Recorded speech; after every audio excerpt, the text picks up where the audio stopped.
One of the reasons why this is important to you is because you've suffered a bit, haven't you, in the last 8 months? You know, you've had the issues with the food poisoning, the Crohn's disease, the medication, which have left you pretty ill. And you kind of thought to yourself, actually, you know what, to get all this in perspective? Yeah, well, you know, I've had Crohn's for a long time now, so I've kind of been used to kind of dealing with it and getting on with stuff. But over the last 8 months... Is it incurable, Crohn's disease? Yeah, I think every type of Crohn's disease that people have, it's slightly different. So it's hard to find, you know, one thing might work for one person but not work for somebody else. So it's a bit of trial and error. And the last 8 months, when my Crohn's has got really bad, I've had to do a lot of work just trying to... Then you got food poisoning, and it kind of that combination. Yeah, the combination of the Something two. gave you this terrible sort of... It blew you up, basically, right? Yeah, like a balloon. And then also, because I've got arthritis now because of the Crohn's, it's made it difficult for me to do my work. But it gave me time to actually fulfil commitments that I wanted to do in the past, which was obviously go out to Lebanon to help the refugee children. And your inspiration for this was actually Sarah Brown, Gordon Brown's wife, runs this campaign called Their World. It's a charity.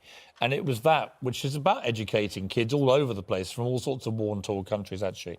And you got together with Sarah. She's going to go with you to Brussels. Yeah. I think she might actually be out there. I'm going to go meet her tomorrow, and we're going to speak to quite a lot of important people, like the European Commissioner of Humanitarian Aid, and we're speaking to him, and hopefully getting the governments to fulfil the pledge that they made 2 years ago. Because we're not asking for new money, we're asking for money that's already been promised to go make the Their World set-up system, the double shift system work. These are child refugees who are in Lebanon, and the school teachers in Lebanon do this amazing thing where they teach the Lebanese children during the day, and then after they'd expect to go home, mark their homework, they keep the lights on, the doors open, the classrooms open, and the Syrian refugee children go in and have their own sort of school nights, so to speak. You met some of the kids who weren't going to school, and you asked them what they look forward to in life, and they said nothing. Right, because what would they have? I totally agree. Yeah, and they were following you around, weren't they? Yeah, I was a little bit like the Pied Piper, yeah.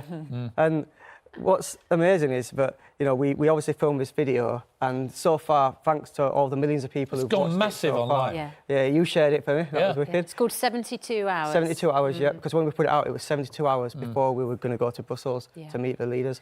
And it remains, you know, the Syrian crisis remains one of the biggest humanitarian disasters we've ever seen in this country. Millions and millions of people displaced, and a lot of them, these poor kids, who've been uprooted from their home, often lost their parents, lost their families, whatever it may be. Lost their futures, all they really want is a Yeah. chance in life, don't they? They want a chance to just somehow get out of the hell they're in.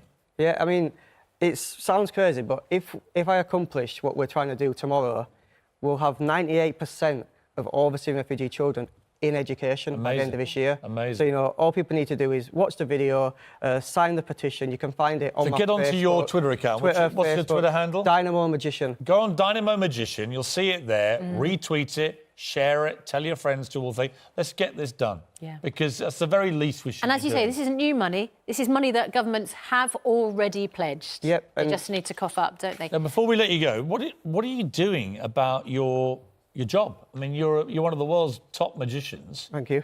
You're one of the most brilliant card trick guys I've ever seen. In fact, we had a Christmas drinks in my local pub. You turned up and just did tricks for people for an hour. But literally 2 weeks later, you were struck down by this latest attack on yourself, and you can't really do tricks at the moment, right? No, I'm kind of, you know, I can do little bits here and there, and every day is a little bit different. But I'm working with a physio, working with doctors to get myself right. I've got some tours coming up, and I'm working on new magic all the time because I'm constantly thinking of new ideas, so that when I come back, I'll have some brand new magic for you. And new ways of doing things as well, because if your hands are compromised a little bit, I know you've been thinking about alternatives. Yeah, well, you know, you have to be able to adapt, you know, and I think that's kind of doing all these new things, travelling to new places, is giving me inspiration and making me look at things a bit differently. You know, if these Syrian children can survive in the conditions they live in, then there's no problem I'm going to come back and do some magic. Well, it's a brilliant attitude, Dynamo. It's great to see you. You're fantastic at what you do, but it's actually more important what you're doing now with these kids. So good luck tomorrow. Thank you very much. Let's get these kids the education that they not only need, but they deserve.